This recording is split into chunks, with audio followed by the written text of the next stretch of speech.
Welcome to Getting Started with Paragraph Structure. Here is some advice to help you master those paragraphs. As a general guide, academic paragraphs are usually between 200 to 300 words long. There is no specific structure for an academic paragraph. They should, however, contain the following. First, they should contain a topic sentence.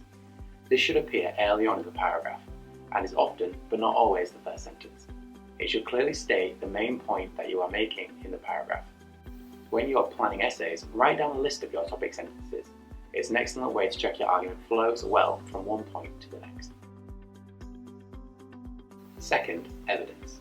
This is the evidence that backs up your topic sentence. Why do you believe what you have written in your topic sentence? The evidence is usually paraphrased or quoted material from your reading. Depending on the nature of the assignment, it can include various types of evidence. Please see the link provided for a full comprehensive list. Explanation or analysis. This is the part of your paragraph where you explain to your reader why the evidence supports the point and why the point is relevant to your overall argument. It is where you answer the question, so what?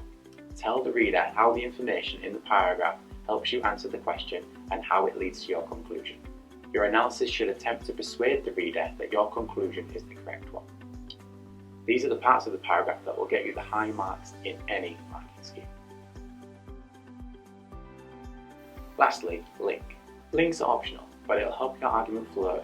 They are sentences that help the reader understand how the parts of your argument are connected. Most commonly, they come at the end of a paragraph, but they can be equally effective at the beginning of the next one. Sometimes a link is split between the end of one paragraph and the beginning of the next. See examples in the link provided. For more information on paragraph structure, please consult the Skills Team website. Thank you.